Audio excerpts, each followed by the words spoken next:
everybody. Chris Vaccaro, Sachem Conversations, the latest episode featuring Sachem alum, proud Sachem alum, Joe Amplo. How's it going, Coach?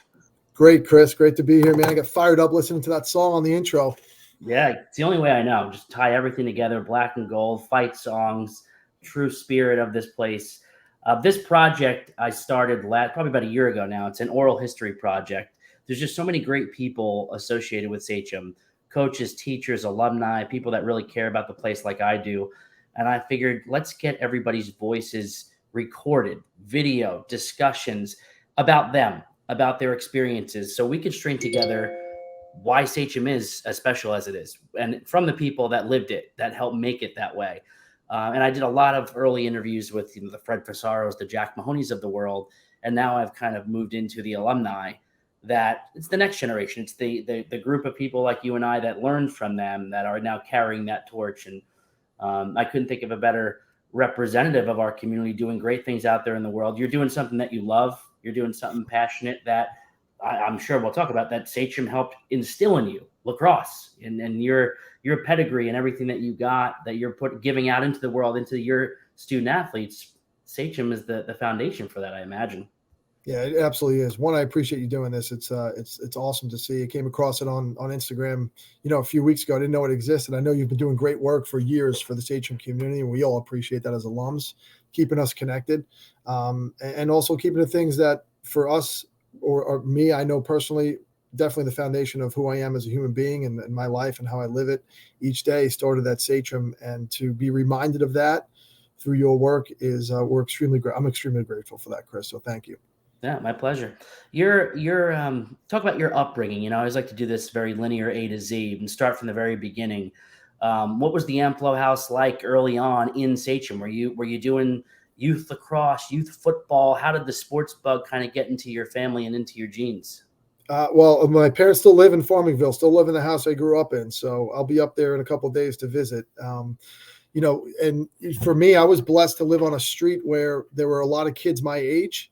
So sports was always a big thing for us. I'm a twin, and we had twin boys who lived across the street, the Rapinos, who were the same age as us. So the four of us literally grew up together with other friends, and we were always in the street playing hockey, basketball, football in the yards. And then organized sport started with, the Sachem Youth Advisory Group, SIAG, and Falcons were the 1984 Super Bowl champs. So that was my first go into, team organized sports. And then it just blossomed into, hockey. I didn't pick up a lacrosse stick until 7th grade. I was a baseball player for the Ronkonkoma Cardinals for a long time until I couldn't hit the curveball. Ken Diem was my coach, and he just couldn't teach me how to hit the curve. So I picked up a lacrosse stick in 7th grade. Tim Cummings was my first coach there, and Bob and Bob Jarry, and just really loved the sport, stayed with it. And, so my house was like get in the yard and play, how kids used to do that. And sports was always the center of my day and then my world, and going to high school, it just continued. Yeah. And you're growing up late 80s, early 90s, mid 90s Sachem grad. At that point, Sachem was well on its way to being dominant. This is a lot of people I've talked to from the 60s and 70s. You could start to see the buildup, but you at your age and your time in those decades, it was an expectation was set. We win, we rarely lose, and lacrosse was hitting a perfect stride at that point, where mid 90s Sachem and Ward Melville were head to head, recruits to big colleges, championships were being run. Did you start to see that as early as 7th grade, this groundswell of support for the game of lacrosse? There's no doubt. And my passion and my love for Sachem really started with football. Growing up, when I was coming up in 7th and 8th and 9th grade, Fred Fasaro he's a legend, and you just wanted to be around a man like that and impress him. But I think what really influenced me in those younger years were the men in my life that coached me in middle school and 9th grade, guys, like I said, Tim Cummings. Rick Mercurio was my, 7th and 8th grade football coach, right? And he's the varsity lacrosse coach. So I had the opportunity to play for him and Tony Patillo in 7th and 8th grade, they were the gym teachers at Sagamore, and those guys were put on a pedestal. And, then you see them coaching, state championship teams and playoff teams on the varsity level, and you just so desperately wanted to be a part of that. And growing up, I mean, guys like Mike Murphy and, Andy Rodriguez, Pete Friedman, like those names, it's like, man, I want to be a part of what those guys are creating. And they set they left a legacy, but they set such a great example for competition and really playing for the pride that the Sachem community had, And to me, that's something I look for in my student athletes as we're recruiting, is how important is what they represent on the front of their jersey, and that's what I grew up with, was just so desperately wanting to be a part of Sachem teams and compete for winning. Guys like Gene Higgins, John Castagna, like those guys made such an impact on my life. And all of them, I would say the consistent theme that they really imparted on me was playing for Sachem was really important. And there's a standard that is expected when you put on that jersey. And there's an expectation for commitment to each other and commitment to a team, and playing for one another, as opposed to, your own personal accolades. And I think that gets lost sometimes now with a lot of the social media and bringing attention to the individual. But that's what we grew up with. Every kid that I grew up with from 7th grade on really just wanted to be a part of great teams and represent Sachem. Yeah, winning breeds success and more winning, but you hit on several key points, and I always listen for how were things different, because I know that we're a different community than we were when I was in school, when you were in school. And I don't want to say I don't long for those days, because I do want us to be on top again. I would love for us to be the Sachem that we were 20, 30 years ago. And if somebody says, well, you're living in the past, okay. I don't mind living in the past when it comes to our past, because we were damn good in everything. And I'm saying on the academic side, just as much as the athletic side. And you talked about a feeder system at the middle school, coaches that were pollinated at multiple sports, playing for your community, not yourself, understanding that there were guys that came before you that lived it, that you wanted to emulate. And all of that boils down to two key words to me, program and culture. And that's broken in I'm not all of Sachem by any means, but society is different. Society has changed those trends and those things that made the word community really matter. So, I hope we find bits and pieces of that. It's just very difficult in this day and age to create all those things again, which is why I like to have these conversations, so we can remember, well, it didn't just happen overnight. Sachem's success was not about one person. It was about decades of building to that. So you mentioned football a lot. We're definitely going to talk about Fred Vaccaro and playing football. You had the great fortune of playing for Rick Mercurio, playing for Fred Vaccaro. We're obviously going to talk about John Danowski and Hofstra. Talk about guys that just are leaders that you would want to emulate for the rest of your life. You must have always felt fortunate to learn from some incredible men. I mean, so fortunate. Rick is a pillar in our sport, not just in the Sachem community. He's a pillar in our sport. Fred is who he is, and everyone's well-versed in his impact on our community, the Sachem community. But playing and trying to impress those men growing up and trying to reach their standard, that's what we strived for, and, Rick always taught us the level of competition, and he made it fun, right? It was, he's just had this unbelievable ability to be intense and demanding, but also reminding us, not directly, but indirectly, that it's a sport. And there's a lot of fun in the game that we play and the game that we love. And now that I'm blessed to make a profession out of, and for Fred, it was, there was a way that there was things were going to get done. And when you didn't meet that way, you were going to be held accountable. But the thing there's one story I tell all the time. I knew I wanted to be a coach, and I thought I'd be a high school coach at Sachem. That was my goal. I thought I'd be coaching high school lacrosse and football at Sachem. But the moment I knew I wanted to be a coach was when I was a junior in high school, and my grandmother had passed away, and her wake was in East Lark on Larkfield Road, right in Comac. And it was a tough time for a kid who's lost his grandmother. And Fred Fusaro walked into the wake, and I get chills telling the story. Like, he walked in and he just showed up, and he was there for maybe 5 or 10 minutes, paid his respects to my family and gave me a hug. And from that moment on, I would have done anything I could for that man, and to this day, of all the people that have influenced my life and all the people I've been around, my mom still says Fred Fusaro is number one on the list, and she remembers that moment. I remember that moment. And that truly that was the springboard for me to have a goal of trying to coach and impact young men the way that Fred did. And Rick the same, and if Rick had that opportunity, he probably would have done the same thing. But, Rick has shown up in different parts of my life in a meaningful way, in a similar way. And those two guys never forget what's most important, and others. Bob Jarry, Tony Patillo has shown up at some of my games on the sideline and snuck his way in like he's a security guard just to be there to support me, and he's brought guys like Tim Cummings and, Bob Jarry around, and Sean Harney, and the list goes on, right? And they all celebrate, the experiences that I get to have, in what I do. But I always remember the impact that all of those men made on my life, and what I get to do now. I'm so blessed, but in some ways, I hope they remember and they realize that I'm paying it back and paying it forward because of them, right? Because they left an impression on me that has been everlasting. In terms of playing moments, in terms of on the field, we'll talk football first. What was your best game? What's your best moment? Or even could be a practice, but what's your lasting football moment in Sachem? My lasting football moment is actually when we lost to Connecticut in the county championship. Just the sadness that it was over. Winning and losing, that's just part of what we do. And not every team is going to win the last game, but that doesn't mean that it wasn't a success.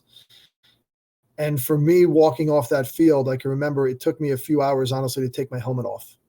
And just looking back and reflecting on how much we put in and how much we grew as a team and the relationships that I was able to form with the players and the coaches, that meant the world to me, and how satisfied I was with, even though we were disappointed that we didn't reach our ultimate goal of a Long Island championship, I was so satisfied that this group of young kids were able to give everything they had and just didn't win that day, but really had an experience that I know for sure, visiting with those guys in the past 20 years intermittently, that it still drives them as husbands and fathers and community members. And that experience, Sachem football, Sachem lacrosse, the things that we got to do in that community representing it drives us all today, and to me, looking back in that moment, I was satisfied then and even more satisfied now.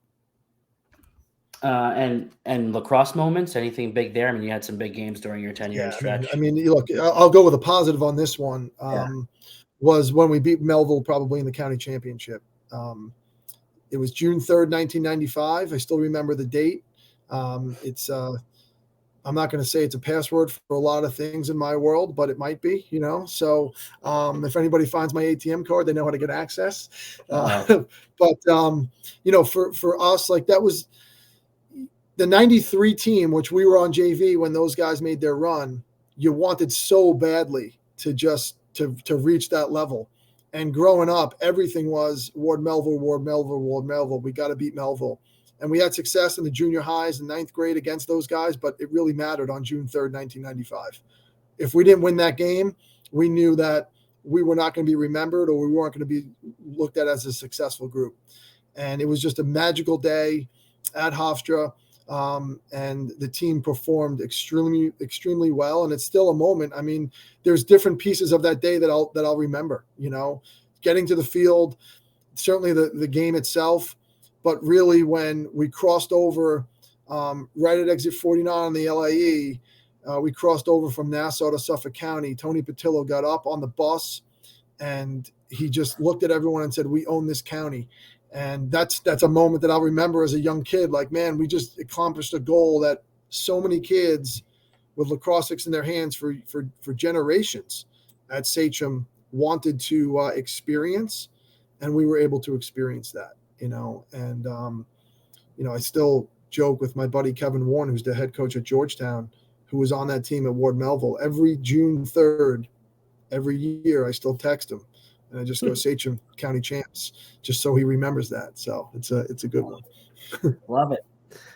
So you had mentioned by your junior year, you knew you wanted to go into coaching, maybe teaching. Um, so there is a connection there in your mind of like, all right, I'll come back to Sachem. Then you go to Hofstra, you start to play there. Another very impactful man in your life, John Danowski, comes into the picture. Why Hofstra? By the way, as a Sachem and a Hofstra person myself, obviously you went to the two greatest academic institutions in the country. It's the Harvard of Hempstead, Long Island, Chris. Come on. The Harvard of Long Island, period, not just Hempstead. That's how I always frame it. You obviously changed your mind, not only to become a lacrosse coach, but become a college lacrosse coach. Something switched there. Talk about why Hofstra and those immediate impressions of John Danowski. Yeah, I mean, I had opportunities to go play Division III football and Division III lacrosse, and I was pretty set on doing that until our senior year. We had a really good team, and John Danowski was Rick Mercurio's college teammate at Rutgers, and Rick basically sold me to John Danowski, and John said, yeah, he can come and pay his way and walk onto the team, and that's how it happened. And I just said, you know what, I'm going to bet on myself. I'm going to take a shot at Division I lacrosse. And I did that and just brought all the things that Sachem taught me to that environment, and it worked out.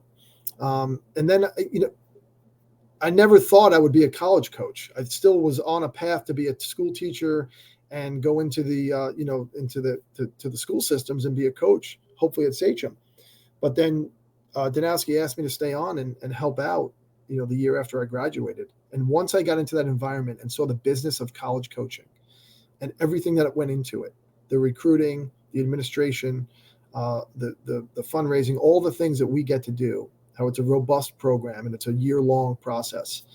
And the lasting impact that experience can have on guys when they're 18 to 22 years old and they're starting to form what their next path in life is, that impact, I wanted to be a part of it. I wanted the excitement of all of the things that college lacrosse brought, but mostly I wanted to be part of making an impact on guys in that stage of their life. So I'm thankful that Coach Danowski gave me that chance, and didn't make much money, but it wasn't about that. It was about being a part of something that was bigger than myself and being around people that wanted to be excellent at what they did. Yeah, and you talked about Rick Mercurio as a pillar of the game. John Danowski is a pillar of the game, and a special coach. And we'll talk a bit about coaching with him for Team USA. But what was it like playing for him, and then making that transition to be one of his colleagues? It must have been very special. Yeah, it's been a fun ride with Coach. Went from a player to a colleague, and now I consider him one of my best friends in the world. We still talk every single day, and it's now become a really lifelong friendship, which is remarkable to see, and it's just, I'm blessed to be a part of it. But he taught me right from wrong, and there's a right way to do things and to never compromise that, never sacrifice what you stand for as a human being for taking the easy way out. And whether that means that you're not going to be successful in that moment, that's okay too, because you'll grow from that failure. But for him, that's the example he's always been. For me and for so many players at different places. And now, like you said, he's a pillar within our sport, and he deserves it. He deserves to be the example, because he is absolutely what is right in the world. He lives his life with just this magnanimous sense of himself. He really understands right and wrong. The tenure at Hofstra for you was good. Hofstra is still really strong in that period of time. Then you start to get offers. Obviously you eventually become the founding coach at Marquette. I'm sure there were other offers in between and around that time period. At what point do you go, all right, I've done this, I can become a head coach at the Division I level? And how difficult was it to leave John and Hofstra and take that step? Yeah, I mean, I had different opportunities through my time there. And early on, I didn't think I was ready to kind of leave there. I didn't think I was prepared enough to be, in charge. But when the Marquette opportunity opened up, it was such a match. It was a perfect fit for me. And that's what I say to kids. There's a perfect place for all of you as you're choosing a school. For me, I just felt that when I met with the people at Marquette and I saw what they were investing in and their vision and the support they were going to give. And also, us guys from Sachem, like the blue collar mentality of that edge and something to prove, I kind of wanted that in the opportunity I was going to jump at. I wanted to go to a place where nobody really thought you could be successful, because I needed that self accountability and that self drive that an opportunity like that was an ingredient. Like you needed to go there and roll your sleeves up and do the dirty work. And to me, that's how I was raised. My parents still work. They're 76 years old. My dad still drives into New York City. It's like, it's who I was as a young kid, watching my parents work their tails off and being around people who were really blue collar centric. They just, work was always important. So the Marquette opportunity was perfect in that regard. It was a place you were going to have to get down and dirty, and you were also going to be supported, and we were lucky to find some kids that believed in that. And they developed probably better than we thought they would, we really got lucky out there, and the people out there were terrific. And it was an opportunity that, man, it'll be the best. I said to this, and they probably don't believe me, but I said this when I left. I said, regardless of all the things that I potentially get to do in my career and the places I'll go, I'll look back at that time as the best time of my life as a coach, because it really was. I was growing as a coach, I was making mistakes, I was learning, I was being supported, being loved, and getting a chance to do things the way that I saw fit. It was just a heck of a lot of fun to be able to do that. It's also really rare to be able to say, here, start this thing from scratch at this level, and then, put your entire DNA all over something. That just doesn't happen in college or any sport, let alone college sports. You wind up becoming Big East Coach of the Year in your second season in 2014. And, it was a fun run. But then the Navy opportunity comes along, and there's a handful of jobs out there where it's prestigious, it's another level. And at this rate, to be able to be at a service academy where leadership is at the core of everything, making the greatest potential leaders in our country, it has to be such a special feeling when A, you're even considered, B, you get it, and C, you're living that role. It's kind of a pinch me moment for you every day, I imagine. But, the pressure and the stress is there. Yeah, look, it's always been, and you hit the nail on the head, Chris. It's always been a job that I think so many people have looked at as, that's a really great job for so many reasons. For me, it's always been my dream job, because I want to make an impact, and I want to help young men develop as leaders in communities. And here I get to help develop, not get to develop all encompassing, but I get to help in the process of trying to develop these leaders who are going to really truly impact our world.